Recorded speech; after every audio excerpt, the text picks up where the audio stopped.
Alors, bonjour tout le monde. Merci si vous m'entendez encore mieux.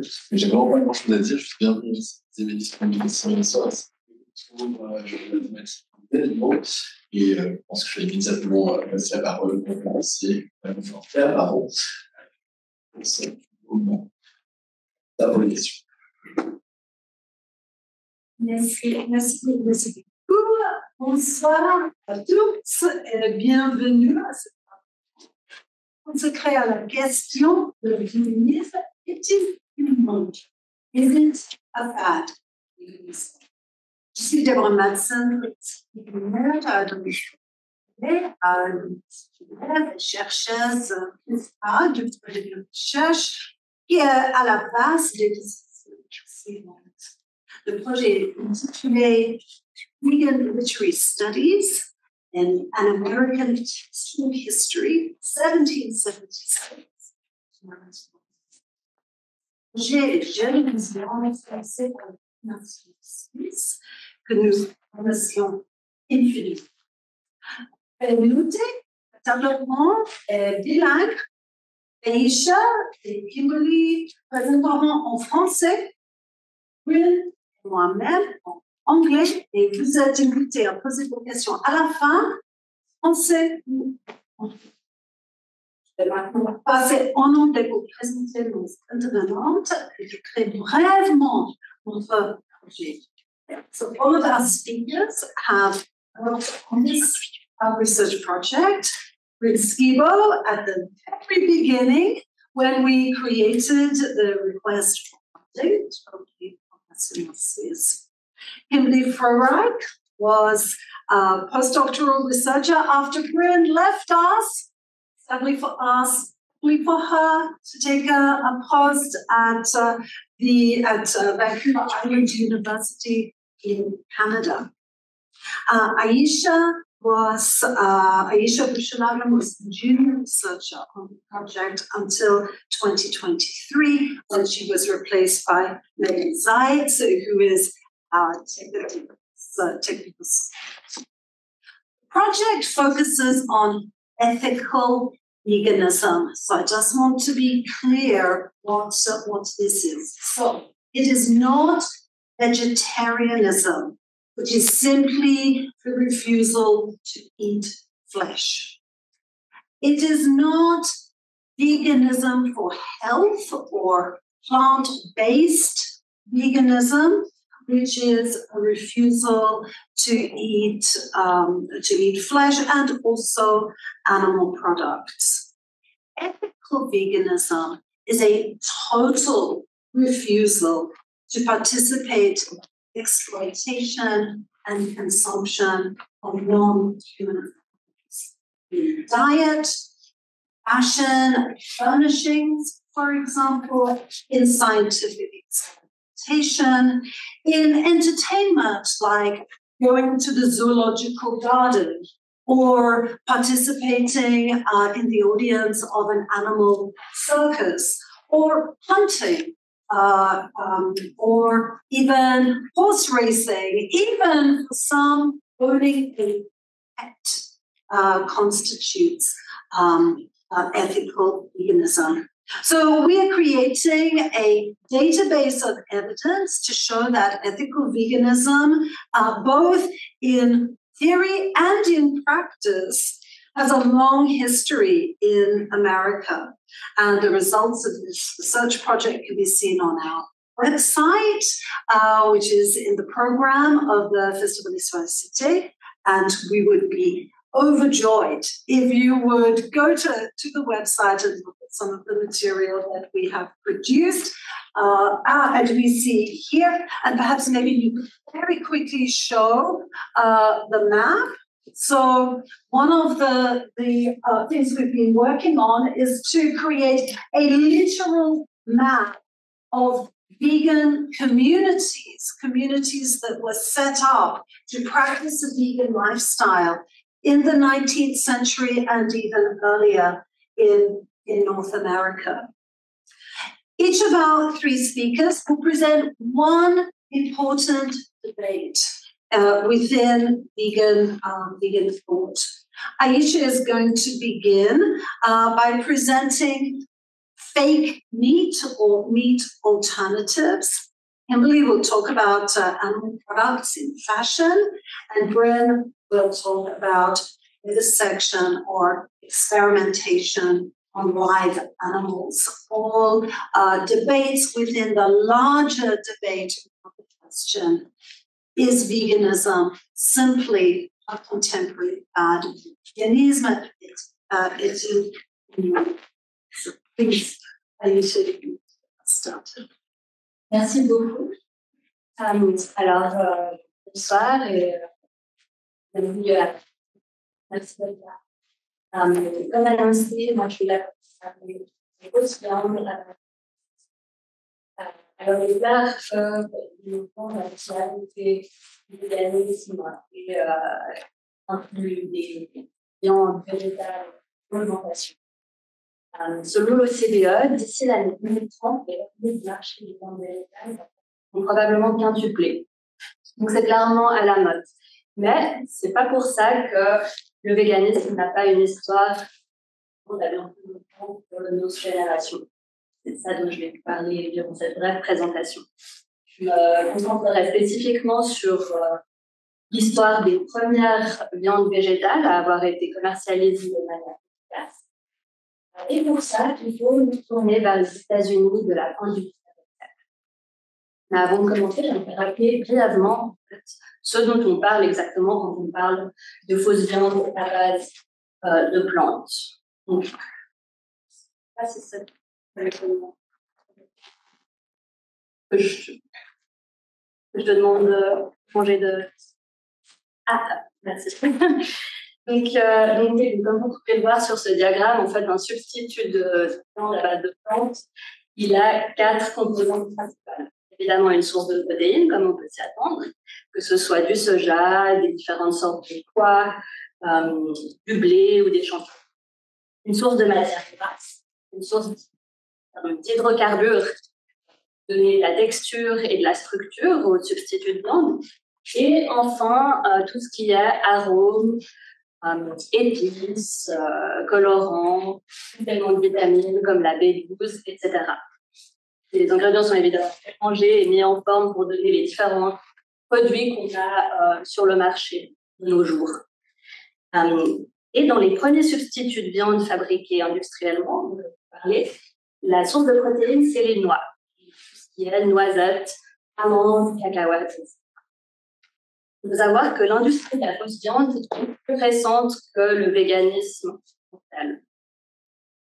Rien qu'aux États-Unis, les premières figures véganes et végétariennes ont commencé comment on n'avait évidemment pas de steak végétal. Un exemple, c'est Benjamin Franklin, le diplomate et l'un des fondateurs qui a été lui-même végétarien pendant un temps.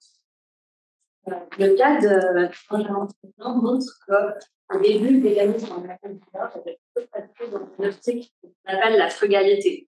Il ne voulait pas simplement remplacer la viande par toute chose d'équivalent. Il voulait vraiment adopter un mode de consommation qui soit simple, moins coûteux, plus éthique, naturel, local. Ce que raconte Franklin, par exemple, dans son mode de végétarien, sur une pomme de terre d'huile, du porridge, et il ça que ça lui. Donc voilà, très, très basique. Et il faut vraiment attendre la deuxième moitié du XIXe siècle pour voir émerger une production commerciale de fausses viandes, de substituts de viande ou de produits laitiers, de produits animaux de manière générale. La figure pionnière de l'industrie de la fausse viande ou de produits laitiers, c'est la famille Kellogg. Là, vous pouvez voir à gauche le patriarche, le docteur John Kellogg, et à gauche sa femme, Ella Kellogg. Et sur l'image de droite, Phil Keith Kellogg, le frère et partenaire commercial de John Kellogg. Donc, le nom des Kellogg, j'imagine, vous est familier parce qu'on a la marque de céréales, de cornflakes, qu'on connaît bien aujourd'hui, qui porte le même nom et c'est la même chose. Par contre, ce qu'on ne sait pas forcément, c'est que l'ancêtre des fameux cornflakes, il faisait partie de toute une gamme de produits alimentaires créés par les Kellogg dans le but de promouvoir un régime alimentaire plus sain, notamment en supprimant des aliments toxiques comme l'alcool et en l'occurrence la viande, et en les remplaçant par des substituts plus sains, plus nourrissants et plus facilement digestibles. Ça, c'est vraiment un argument fondamental du discours des Kellogg. À base de noix était plus facile à digérer que la chair animale et que les produits animaux. Donc à la base, les Kellogg, ils viennent vraiment du domaine de la santé. C'est pas des militants. Bien que le véganisme éthique fasse partie de leur discours, ça fait partie de leur argument. C'est pas leur activité principale. Il y a des médecins, comme je l'ai mentionné, en particulier des médecins alternatifs, ils pratiquent un traitement qu'on appelle l'hydrothérapie ou la water cure, qui était basé sur la croyance qu'on pouvait préserver ou restaurer la santé en prenant des bains d'eau froide et en s'enveloppant de compresses humides, notamment. Vu ce contexte, c'est pas surprenant que les Kellogg menaient leurs activités autant culinaires que médicales depuis un sanatorium que le Dr. John Kellogg a fondé à Battle Creek, dans l'État du Michigan, dans la région qu'on appelle le Midwest, aux États-Unis. Et puis, en 1889, les deux frères Kellogg fondent leur entreprise de nourriture à base de noix, qu'ils baptisent la Sanitas Nut Food Company. Et justement, sur cette image, vous pouvez voir la couverture du catalogue de Sanitas. Le message exprimé par les animaux sur cette couverture, les petits écureuils qui mangent une noisette, c'est vraiment que les noix font partie de l'alimentation naturelle des humains. À nouveau, c'est un des arguments principaux des Kellogg. Et du coup, l'idée qu'en mangeant des produits à base de noix de Sanitas, on va être au sens figuré comme des écureuils, c'est-à-dire qu'on mangera le type de nourriture qui est fait pour nous en tant qu'humains. Et qu'on sera du coup, on aura un style de vie alimentaire sain. Maintenant, je vais vous montrer des exemples. Des produits les Kellogg produisent et commercialisés à travers Sanitas. Donc, le bromose, c'est un substitut de lait qui se présentait sous forme de poudre ou de tablette à dissoudre dans l'eau. Ensuite, il y a le nut butter, qui est un beurre d'amande, qui se présentait vraiment comme un aliment plutôt qu'un condiment. Dans le de nourrissant, pas juste pour donner du. Il y a aussi le nut olive, qui est aussi un beurre d'amande, mais qui faisait partie d'une gamme plus sélective que le nut butter, censé avoir un goût plus raffiné et qui était de couleur plus blanche et pas brunâtre comme le nut butter et qui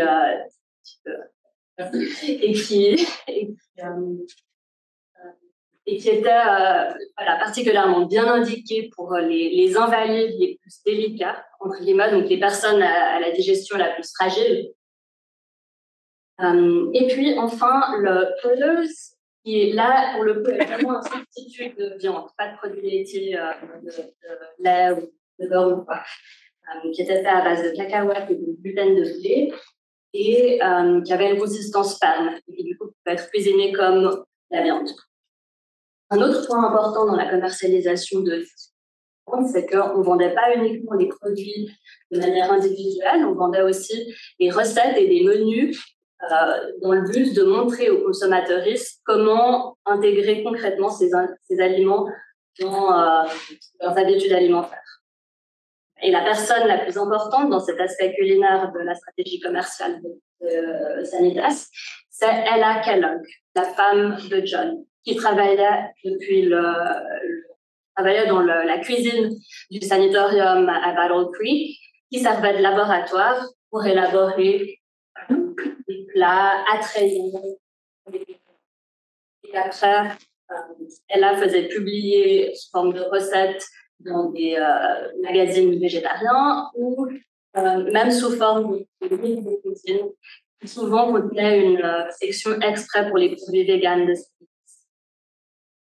Les recettes à base de fausses viandes, comme le produce, elles reprennent le vocabulaire culinaire de la viande. Donc, non, pardon, c'est encore juste la d'avant. Vous verrez que les verbes sont les mêmes. Donc, le produce peut être bouilli, grillé, préparé sous forme de ragoût, etc. Et ça, c'est quelque chose qu'on voit encore aujourd'hui dans notre lexique vegan actuel, comme le bacon, les saucisses et les nuggets végétariens, par exemple. Donc ça, déjà à la fin du 19e siècle, on commercialisait les substituts de viande, non pas comme un simple remplacement nutritionnel, mais vraiment comme un substitut avec les mêmes attraits, les mêmes possibilités de consommation que la viande. Alors, les entreprises qui vendaient ces substituts de viande à base de plantes, elles mettaient aussi beaucoup l'accent sur les fêtes annuelles, comme la dinde à Thanksgiving aux États-Unis ou même juste Noël. Là, vous pouvez voir justement une publicité pour le Nodoline dans le cadre de Noël. Le but étant pour ces entreprises de montrer que le véganisme n'était pas quelque chose de forcément rabat-joie et qu'elles avaient à cœur non seulement la santé, mais aussi le plaisir des consommateurs qui sont échangés. Donc voilà. En guise de courte digression, je noterai aussi que au 19e siècle, ces substituts de viande végétaux, ils n'existaient pas uniquement dans la sphère santé alternative. C'était quelque chose, et comme le véganisme en général, c'était quelque chose qui était vraiment aussi présent dans l'imagination littéraire de l'époque. À partir des années 1880, on voit des romans utopiques qui intègrent le véganisme dans l'idéal technologique présenté. Donc, en résumé, les premiers substituts de viande commercialisés comme ceux des Kellogg s'inscrivent dans une mouvance végane qui veut convaincre les consommateurs sur une base esthétique et pas uniquement éthique. L'idée étant de donner envie et de montrer que le véganisme n'est pas synonyme forcément de sacrifice.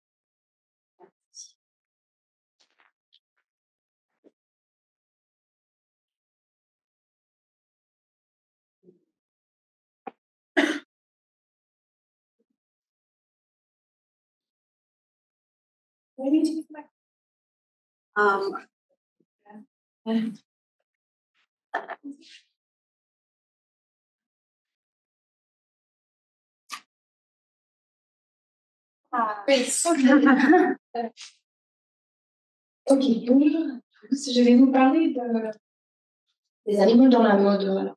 Mon nom c'est Fashion. Donc, je vais aussi faire un retour en arrière comme ma collègue, mais par un petit détour. Et nous allons commencer déjà à parler de où est-ce qu'on trouve les animaux dans les vêtements. Est-ce que vous savez quelle matière vestimentaire vient des animaux et quels animaux sont les sources? Je vous laisse réfléchir un petit peu, pas forcément répondre à haute voix, mais voilà, on peut évoquer la cuir, les fourrures, et il y a tellement une longue liste de différents animaux pour les fourrures que ce serait difficile de tout évoquer. La laine, la soie, je pense que c'est les matières un peu les plus connues. Vous savez d'où vient la soie, oui. Est-ce que vous avez pensé aux doudounes?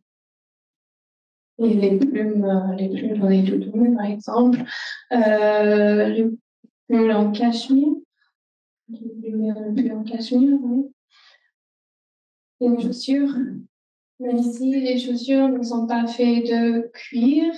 Parfois, la colle est utilisée. La colle est d'origine animale. Et vous savez de quel animal? Des chevaux, principalement, mais il y en a d'autres également. Donc, si vous faites votre shopping, vous pouvez chercher par exemple des marques vegan si cela vous intéresse. Alors, moi, j'aimerais bien réfléchir un petit peu à pourquoi nous portons ces matières et qu'est-ce qui nous motive dans les mouvements contre les animaux dans le mouvement. Et j'aimerais faire un peu honneur à mes élèves qui sont là en grand nombre et faire référence au livre que nous lisons en ce moment. C'est le roman de Philip K. Dick, publié en 1968. Le titre français, c'est Les androïdes rêvent-ils des moutons électriques. Vous le connaissez peut-être mieux par le film Blade Runner 1982 de Ridley Scott. Et dans ce livre, Philip K. Dick a justement imaginé un monde à l'avenir vegan. Tout le monde est vegan, il est hors de question de porter des matières qui viennent des animaux. C'est la raison pour laquelle tout le monde est vegan, et c'est bien parce que les animaux sont en voie de disparition. Les animaux sont devenus tellement rares qu'ils sont adorés, et ils deviennent bien même le moyen de distinguer les humains des androïdes. Et là, j'emprunte quelques images du film pour vous montrer le test de l'empathie qui est utilisé par un chasseur de primes pour identifier les androïdes qui doivent réagir à des questions sur des animaux. Donc, ils doivent prouver qu'ils ont de l'empathie pour les animaux, s'ils sont servis, par exemple, un plat de viande ou ils sont confrontés à un pot d'ours, par exemple. Qu'est-ce qui arrive quand ce roman est adapté au cinéma? Finalement, ces questions sur les animaux, ça c'est vraiment à l'arrière-plan. On ne remarque pas tellement. Au lieu de cela, on trouve des androïdes qui sont animalisés, qui portent finalement des matières animales en quelque sorte, qui fusionnent avec les animaux et qui empruntent de leur symbolique. Alors dans le film, cela veut dire qu'ils prennent la place de l'animal exploité, chassé et tué. Je vais revenir après de ce symbolique. Le roman a été publié en 1968. C'était à l'époque des mouvements qui sont un peu plus connus contre les animaux dans les vêtements. Vous avez peut-être parlé, pas la génération de mes élèves, mais de Doris Day, Mary Tyler, c'était des grandes actrices à l'époque. Qui ici portaient des fausses fourrures. Et voilà, ces femmes célèbres étaient devenues des porte-paroles contre les fourrures.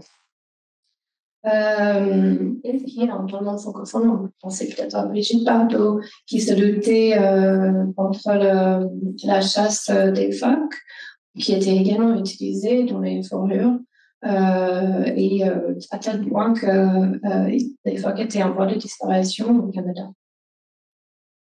Ce n'étaient pas les premières paroles, ce n'étaient pas les premiers mouvements contre les fourrures, notamment. Ici, on a Minnie Madden-Fisk, qui était une actrice très connue à l'époque.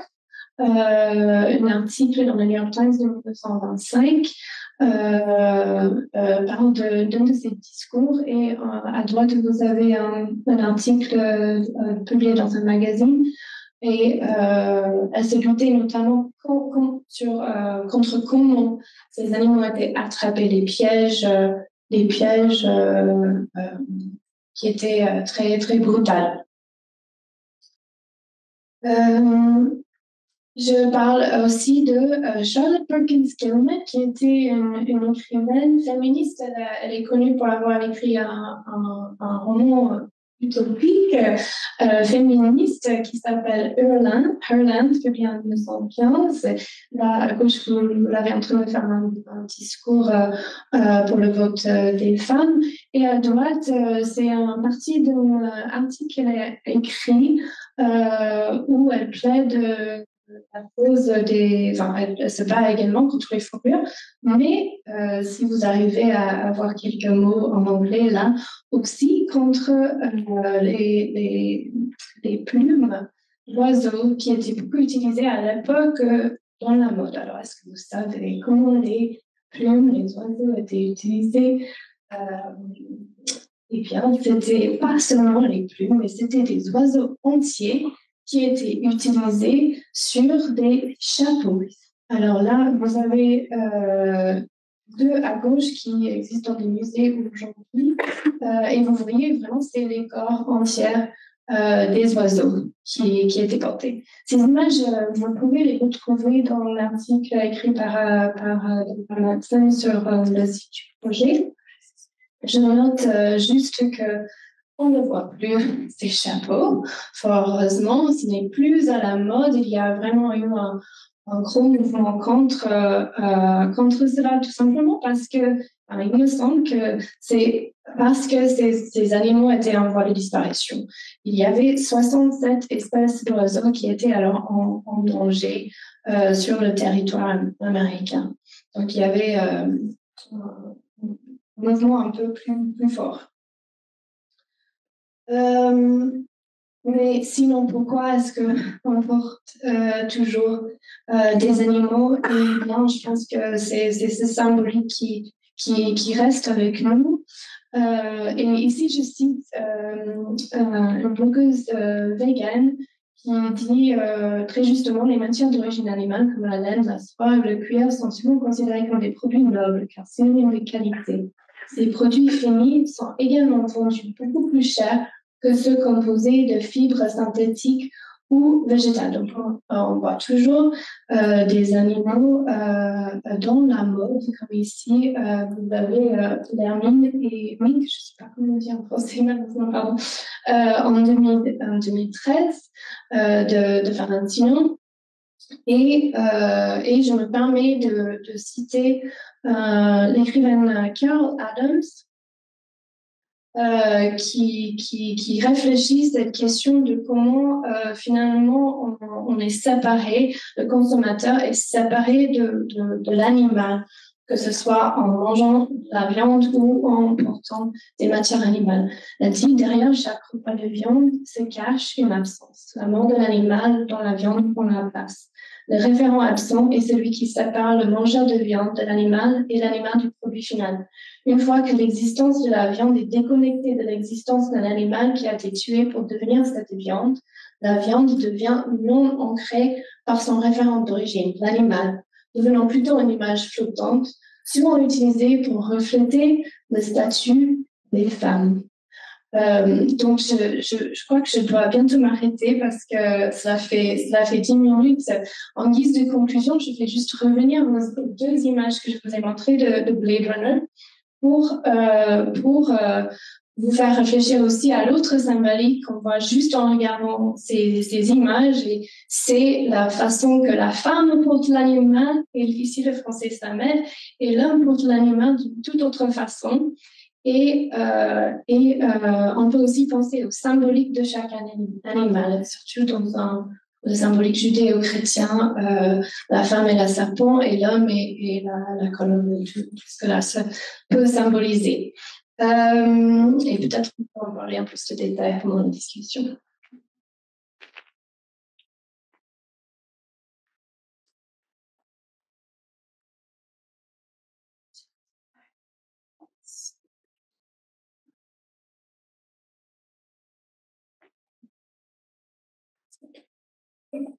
Bonsoir tout le monde. Good evening, everybody. Thank you for being here tonight. I'm going to be your test in English, so there will be a quiz afterwards.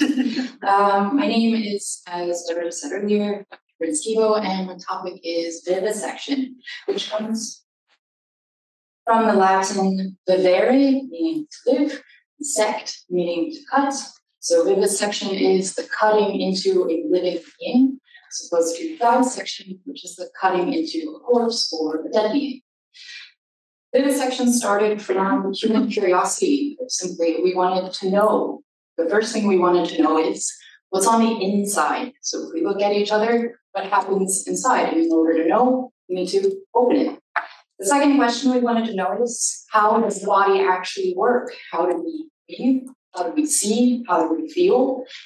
And the third question is, what happens if I change something? What happens if I take this out? What happens if I cut this? What happens if I add something in that wasn't there before? Basically, that means that the history of vivisection is the history of experimental medicine and experimental science. The earliest indication of animal surgery is from an archaeological discovery dating from roughly 3,400 BC. While experimentation took place in Asia, India, as well as the Middle East, I focused my research on the practices of human and non-human experimentation in ancient Greece and Rome into the Renaissance, the Enlightenment, and our modern era. And I will also present into the equally long history of protests against vivisection. When we think of protesting vivisection, we may think, for example, of Switzerland's referenda. You've had 4, starting in 1985, 1992, 1993, and in 2022, all against or attempting to ban animal experimentation. Spoiler alert, they all failed. But I would be curious, by a show of hands, si vous pensez, or if you think that we were protesting against animal experimentation in the 1900s, the 1800s, around the time of Swiss Confederation, were we protesting against animal experimentation? Yes. When the Helvetii tribes were warring against Julius Caesar in the Alps, est-ce qu'il y avait déjà the protests against vivisection, oui ou non? En fait, yes, actually. The earliest recorded protests against animal vivisection took place in 350 BC or thereabouts, around the time that Aristotle was writing his most famous texts. Aristotle and his peers were known to vivisect and dissect animals as well as humans. 2 of the most famous vivisectors of ancient Greece, Herophilius of Chalcedon and Erasistratus of Chios, systematically vivisected animals as well as other humans. The humans they received from kings as a form of patronage for their medical services.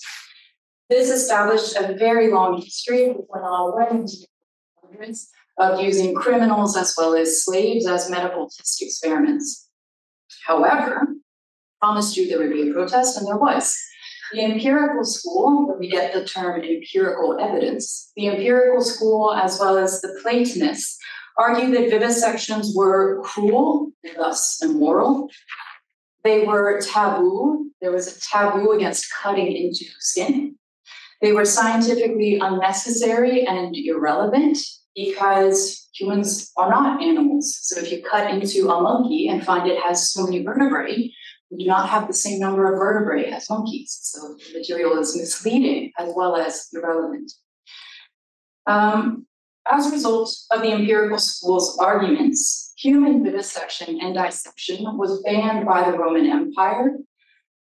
Animal vivisection dwindled and ended entirely during the Middle Ages.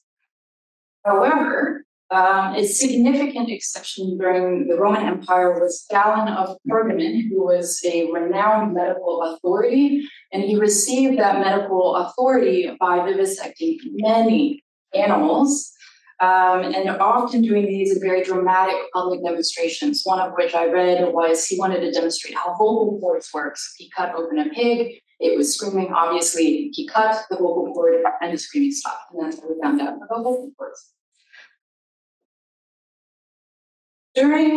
After the fall of the Roman Empire, with the exception of Galen, from the fall of the Roman Empire into the Middle Ages, there was basically no animal experimentation because the pursuit of knowledge went back to book learning. This again can be traced back to the very forceful argument made by the empirical school, who recommended observing rather than hands-on experimentation. However, the Renaissance around the 1500s marked a return to experimental knowledge, and we can thank Andreas Vesalius, a professor at the University of Padua, for being really the first academic to bring back animal vivisection and dissection. The vivisections were essentially unknown to the public, and so a historian of the period has said basically she has found no protests against animal vivisection in the 1500s. It just wasn't well known enough. However, vivisection very quickly spread from Padua across to the rest of Europe. And with this increase in practice came an increase in public scrutiny. And now the protests started again. In 1637, René Descartes, I think a name that we will recognize, published his theory of the animal automaton, which basically theorized that animals are machines. They respond automatically and instinctually. They can feel pain, but because they can't think about the pain, because they can't think about the pain, it's not the same type of exquisite pain that I would feel if I was cut into while still alive. So goes the theory. It's worth noting, though, that many of Descartes' peers, including fellow philosophers, thought that this animal automaton theory was absurd, based simply on common sense and observation. If you pick a dog, it's quite obvious it hurts. Unfortunately, Descartes' students, Nicolas Malebranche, as well as the Port Jesuit students in Paris, took Descartes' theory even further, arguing that animals were completely unable to feel pain, which then permitted Malebranche and the Jesuits to commit quite barbaric experiments, which were also viewed by the public. And this is where the protests start. These experiments created a split between the poets and the philosophers on one side and the scientists on the other. And this split is quite easily viewed by Nicolas de La Fontaine. Does anybody know Nicolas de La Fontaine? He is a fabulous poet, extremely well known in the period and still today. He wrote of the physicians that they, quote, administered beatings to dogs with perfect indifference and made fun of those who pitied the creatures as if they felt pain. They said the animals were clocks, that the cries they emitted when struck were only the noise of a little spring which had been touched, but that the whole body was without feeling. They nailed poor creatures up on boards by their bones to vivisect them and see the circulation of blood. So moving into the 1700s, other philosophers like Voltaire and Jean-Jacques Rousseau also continued this forceful protest against vivisection. Voltaire specifically took aim at Descartes' automaton theory, claiming that it was illogical, and Rousseau attacked the cruelty of vivisection itself. Moving into England, this split between poets, philosophers, and scientists is also visible in England in the 16 and 1700s, the same period. At Oxford University, William Harvey, a former student of Vesalius at Padua, and Harvey students Robert Boyle, Robert Hooke, and others made many impressive medical discoveries at the time through quite gruesome experiments. Today, Harvey is described pretty blandly on Wikipedia as being, quote, the first physician to describe completely and in detail pulmonary and systemic circulation, as well as the specific process of blood being pumped into the brain and the rest of the body by the heart. Think about that for a second. How would you have found out? What would you need to do in the 1600s in order to discover how blood is circulated through the body? Historical descriptions, like the one provided by Wikipedia, often leave out the actual methodology behind these discoveries, as Harvey and his students cut into the chest, the ribs, stomachs, arteries, veins, spinal cords, and wombs of cats, dogs, deer, and other animals. There was often an air of performance to these experiments, which were widely attended by students, professors, academics, as well as the public. However, as the public became more aware of what was happening, the experiments became even more targeted by the public. For example, Samuel Johnston, who is considered one of the greatest scholars in English history and wrote one of our foremost dictionaries, wrote that medical professors were a race of wretches who had traded their humanity to know something quite small about our smallest intestine. It's not a good trade. Satirical writers of the 1700s, such as Jonathan Swift, who wrote Gulliver's Travels, they continued to bring public attention through satire and irony to the absurdity and often pointlessness of these experiments. Moving into the 1800s, there was an increase across Europe, especially in France, Germany, of animal vivisection. These events were regularly attended by students and other scholars, as well as the public, and sometimes published in newspapers, leading to even more increased public disgust and disapproval. By far, the most renowned, or reviled, hated on the other. Amongst these vivisectionists at the time were Francois Magendie and Paul Bernard. Magendie was known to nail pet dogs to boards, cutting into their faces to expose their nerves, leaving the dog on board overnight before continuing on the other side of the face the next day. When he was finished, he would then give this dog to his students to conduct their own training exercises. And even when anesthesia had been invented in 1846, he didn't do it. Bernard designed one experiment to determine the body's ability to maintain a consistent internal temperature. And how do you design that experiment? He would basically put dogs in ovens and cook them. Bernard was also known to use a technique called chemical restraint, in which he used cologne and toxin to induce paralysis without impacting consciousness. Basically, what does that mean? You're fully awake and aware, but you can't move on. These experiments led to wide and vocal public disapproval. Your faces are really telling to how people felt it, especially in the United Kingdom, with anti-vivisectionists, including members of parliament, members of the church, famous lawyers, and even Queen Victoria herself.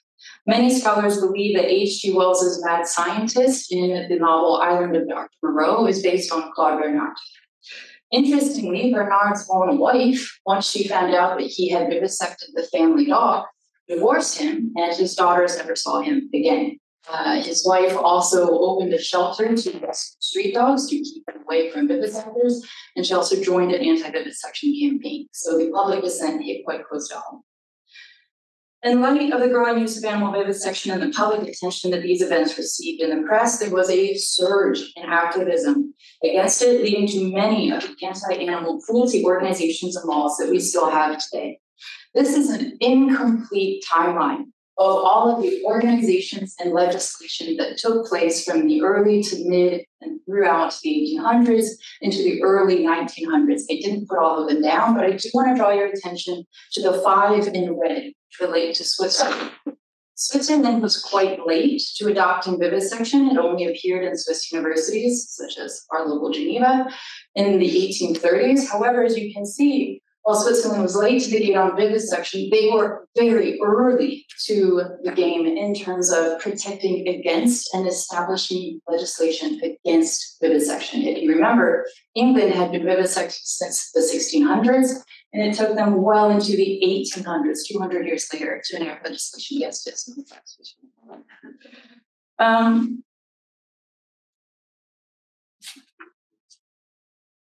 These laws changed the nature of vivisection as is practiced today, as many countries are now under very strict legal legislation and requirements to demonstrate the medical or scientific necessity of vivisection. So the protest worked.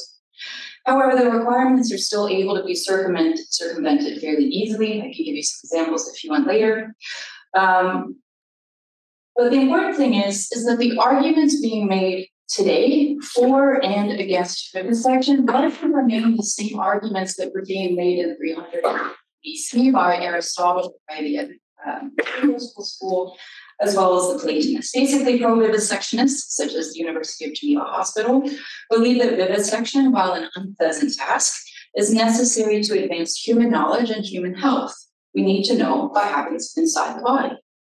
Anti-vivisectionists, including many scientists and doctors, argue that these experiments are cruel, that we don't have the right to commit such harm, that the information learned is irrelevant or unnecessary, and that relying on experimentation prevents innovation away from needing the experiment in the first place.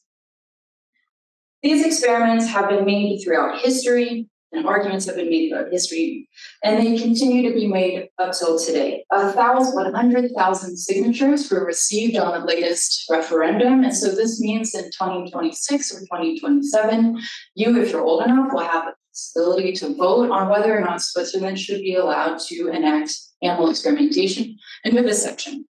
I hope that this presentation at least gave you some of the context for the very, very long history that the referendum coming up in the next few years participates in. Thanks so much.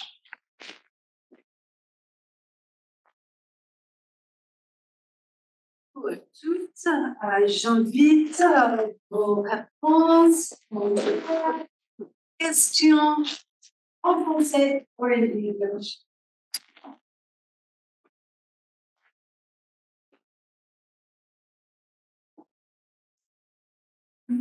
Well, I have a question. And my question is to the panel, why do you think, why are we not all vegan? Given we have fake meat, we have alternatives to animals in fashion. We have good reasons to believe that vivisection just does not do what it promises. So why is veganism still considered to be a mode, a fad, a woke kind of set of values? Why are we not all? Je peux continuer en français. Alors, vous voulez. Alors, question immense. Je vais aller répondre à tous, peut-être aussi basé sur la présentation que j'ai donnée. Je pense que cet aspect du sacrifice, en fait, du fait que même si effectivement on a des substitutions, donc on pourrait être vegan, eh ben, il y a quand même cette idée qui est soumise par le système capitaliste dans lequel on vit, où en fait les intérêts personnels les intérêts personnels des consommateurs et consommatrices restent la priorité. Et du coup, comme on a vu, comme la viande a toutes ces significations culturelles liées par exemple au genre ou à la classe, je pense qu'on parlera. Donc ça veut dire que même si, comme moi j'en parlais dans ma présentation, même si au niveau nutritionnel, au niveau de la santé, on pourrait vivre sans viande, devenir vegan, ça implique quand même un sacrifice à un autre niveau. En fait, je pense que les consommateurs ne sont pas là. Et puis, j'ai mentionné le capitalisme, il y a aussi des enjeux économiques énormes. Et le vice. Donc, bon élément. Oui, je pense qu'il est différent avec les vêtements. L'idée de la sacrifice, je pense qu'il est différent. Je pense que tout simplement, il y a un manque de connaissances et un manque de réflexion au moment où on achète les produits. Je pensais à la citation que je vous ai donnée, où il y a une séparation entre le consommateur et l'animal, et on n'est pas demandé à réfléchir à tout cela, sauf si notre attention est attirée là-dessus. Je pense également aux mouvements féministes qui procédaient comme des vagues, et je me demande si de temps en temps, pareil pour le droit des animaux, il y a des sortes de vagues. Si je prends juste les exemples des célébrités qui se sont battues, qui ont réussi à avoir quelques lois qui étaient mises en place. Et ça y est, cette espèce, maintenant, ce n'est plus en voie de disparition. Maintenant, on peut s'arrêter, on peut se calmer. Et donc, dès que cette bataille est acquise, on n'y pense plus. Et c'est vrai que on peut se poser la question et c'est un peu une question qui m'est venue pendant que je préparais la présentation, de pourquoi seulement certains animaux, ou alors pourquoi seulement certaines matières animales qui sont importantes. Est-ce que la soie, c'est finalement, on peut l'utiliser parce que c'est des vers de terre, non, caterpillars, comme on dit. les chenilles sont, voilà, on peut pas avoir une espèce de relation sentimentale avec une chenille, ils sont moins importants et ils ne meurent pas pendant la procédure, donc c'est moins grave, entre guillemets.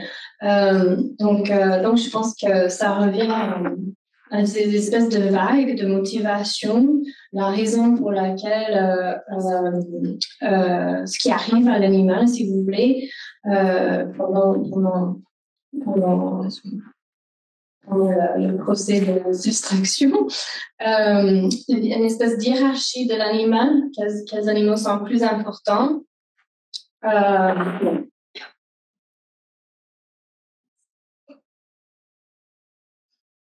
Et avant de l'entendre, je voulais te demander si c'est aussi une question de puissance. Vous parlez de puissance entre les humains et les animaux. Comment on sait si on est en animaux ou pas? C'est parce que je porte un animal. C'est-à-dire que je ne suis pas un animal, je suis humaine. J'ai une puissance sur les animaux.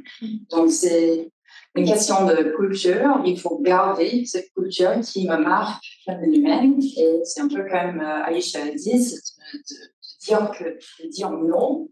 Ça serait aussi un sacrifice et on ne peut pas prendre le sacrifice que moi je peux demander le sacrifice.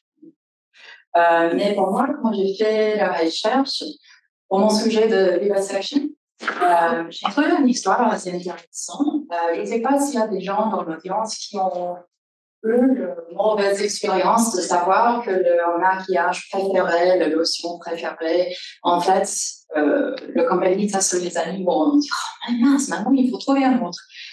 En fait, il y a une raison légale pourquoi il y a des lois dans les pays où il faut tester sur les animaux. Mais on peut recevoir, par exemple, moi je suis américaine, désolée, je sais, moi je suis américaine. Aux États-Unis, on a des lois qui disent un produit qui est fait ailleurs, il doit avoir des règlements sur ce produit dans votre pays pour le rendre acceptable pour les Américains, pour les consommateurs américains. Et dépendant sur le pays d'où le produit vient, le gouvernement américain va dire non, ce produit-là, il doit passer par notre test sur les animaux aux États-Unis parce qu'on ne fait pas confiance à les tests originaux ailleurs. Le pays ailleurs voit ce qui se passe aux États-Unis, devient fâché, devient énervé, mais qu'est-ce que ça fait? C'est le colis de ma test. Et donc, en revanche, il dit ailleurs, OK, le produit américain, quand il vient dans mon pays, ce produit-là doit aussi être testé sur les animaux. Même si c'était testé 1000 fois sur les animaux aux États-Unis, le produit est le même, ça n'a pas changé, tant pis, on va demander que ça doit être testé encore. Si jamais vous êtes un grand fan de Kiehl's, il y a plusieurs années, Kiehl's était acheté par L'Oréal avant, quand c'était un produit, je pense, français et puis américain. Avant, c'était un produit vegan. Ce n'était pas testé sur des animaux. Le moment où Kiehl's était acheté par L'Oréal, L'Oréal a beaucoup de consommateurs en Chine. Et donc, ça veut dire que si Kiehl's peut entrer dans le marché chinois, les produits Kiehl's, qui sont bien testés, bien connus, ils vont être testés sur les animaux en Chine parce que Chine est fâchée avec les États-Unis. Et maintenant, ils vont demander que ce produit bien connu soit testé sur les petits lapins. Donc, on peut dire oui, c'est le sacrifice, oui, c'est la culture, c'est le manque des autres produits, mais c'est aussi que les pays,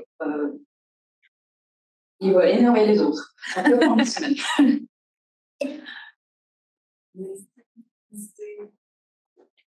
Oui, madame, s'il vous plaît. Bonsoir. C'est juste une remarque, une visite à la maison de Voltaire, au Délices, sur Voltaire était-il végétarien il y a quelques mois. Alors, il l'a été, mais ils ont insisté sur le fait que c'était une opposition au pouvoir royal, parce que la viande était pour les riches et pour le roi. Donc voilà, qu'est-ce que vous en pensez?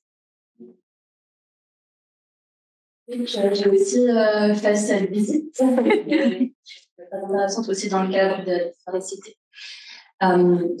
Oui, alors Voltaire, en fait, comme Benjamin Franklin, il utilisait la consommation de viande et surtout l'image du boucher, le fait de tuer la nourriture. Cette génération, ces penseurs de lumière, en fait, ils faisaient un parallèle entre le carnivorisme et la monarchie. Dans valeur tyrannique, c'est violent pour manger, mais ça, c'était une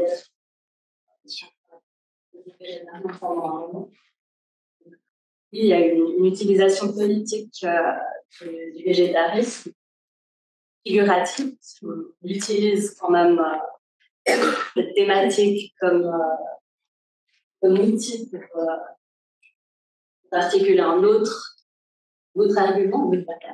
Et aujourd'hui, parce qu'il y a quand même, être végétarien aujourd'hui, c'est s'opposer aux grands groupes financiers. Est-ce que c'est une opposition à l'État aujourd'hui? Quand on voit les lobbies agricoles, quand on voit le salon d'agriculture, c'est une opposition au grand pouvoir économique agricole, au lobby. Ça, comme aussi on a vu avec les démarches commerciales comme les Kellogg, disons le marché du substitut de produits animaux, il s'impose aussi. Donc, c'est comme un pouvoir capitaliste qui essaye de rivaliser justement. Il y a quand même une mouvance par laquelle le véganisme essaye de s'insérer comme normal, justement, comme pas quelque chose qui est là juste pour opposer un activiste. Mais oui, je pense que les végétariens ont une position. Est-ce que le fait que le produit vegan en particulier, il s'oppose aux produits qui sont faits d'origine animale, et une des raisons pourquoi est-ce que les produits véganes sont aussi beaucoup critiqués dans la société? Que si jamais ils ne s'opposeraient pas directement, ça serait des produits à part et du coup, ils pourraient beaucoup plus être acceptés. Une aussi grande critique de beaucoup de personnes. J'ai un début d'idée de comment répondre à cette question, je peux parler.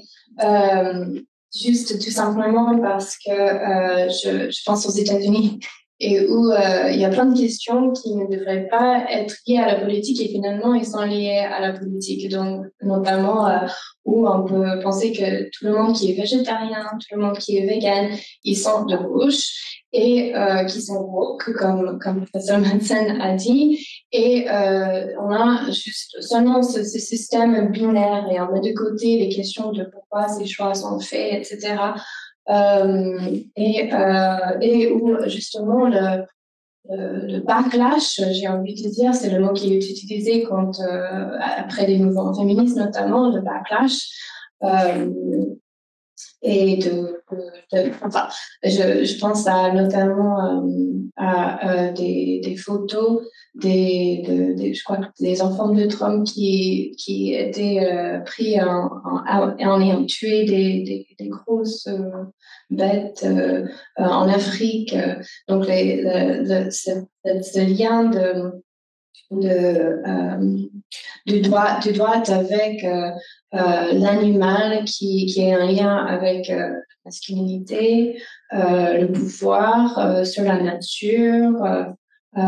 Enfin, on peut faire beaucoup de liens. Je ne sais pas si mes collègues veulent ajouter. Je voudrais peut-être ajouter brièvement. Je pense que oui, le fait que ces produits véganes s'opposent à la norme diététique existante, ça joue un grand rôle dans le fait qu'ils ne soient pas acceptés. Et il y a, comme tu as dit, des dynamiques de genre, etc., qui sont liées. Mais en fait, j'ai l'impression que ça se recoupe à un phénomène plus général qui est que les consommateurs ont peur d'être dépossédés de quelque chose, que ce soit le privilège de genre ou même juste en fait un aspect culturel comme l'identité nationale. Je pense au scandale qu'il y a eu. Un député vert avait voulu organiser une célébration du 1er août avec des cervelas véganes, je sais pas quoi, faire une fête du 1er août végane. Ça a énervé beaucoup de gens parce que on porte atteinte à la pratique du fait d'être suisse. Quoi. Ouais. Je pense que c'est pour ça que ça passe si mal, ce genre de choses. Ça dépossède les gens de quelque chose à laquelle ils sont accrochés. Il y a un commentaire?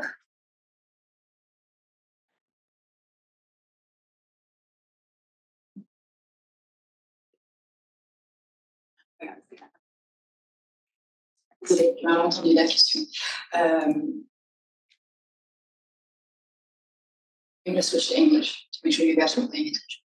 So, the history that I presented with Aristotle, Kirill and I thought about adding in some of the history about the human-animal divide that permeates Western society, but we didn't have time, so I'll tell you now.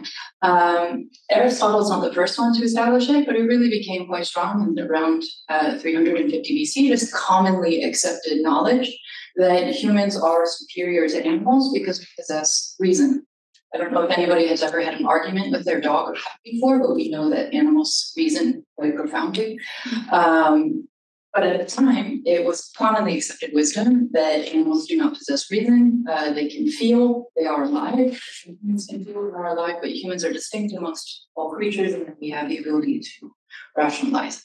Once that basis was established, in ancient Greece, it never really went away. So while vivisection went away during the Middle Ages, only to come back during the Renaissance, the belief that humans are superior to animals has never really gone away. It is, if anything, almost the backbone of Western society. And so when we look at why is vegan food unaccepted, for one thing, it's understandable that there's an economic barrier in many communities to plant-based food. It's very expensive, and this is an argument put against vegans by people who wish to support veganism, but simply economically can't. But to another extent, it's simply that if we were to do away with this basis of superiority, what are we left with in Western society? It controls, if you start to look for it, and this is what I teach my students at university, at every level of Western culture, it relies upon the sacrifice of the animal. And so if we turn away from this to eat vegan food, it's not going to just disrupt the culture around food, it's going to disrupt the culture around everything. And the people, I don't mean to sound like a conspiracy theorist, but people in power have vested interest in making sure that the culture based on human superiority remains in place because it gives them power.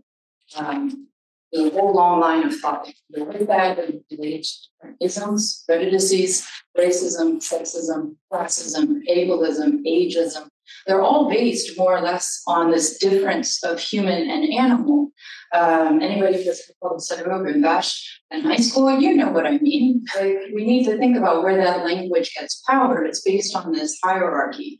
And so it's a good question to ask, why is vegan food so dejected, so pushed away? It's because it's attached to a very large cultural issue that is at the heart of it. Thank you.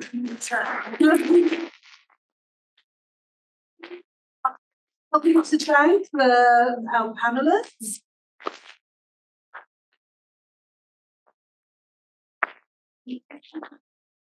Thank you very much for being here.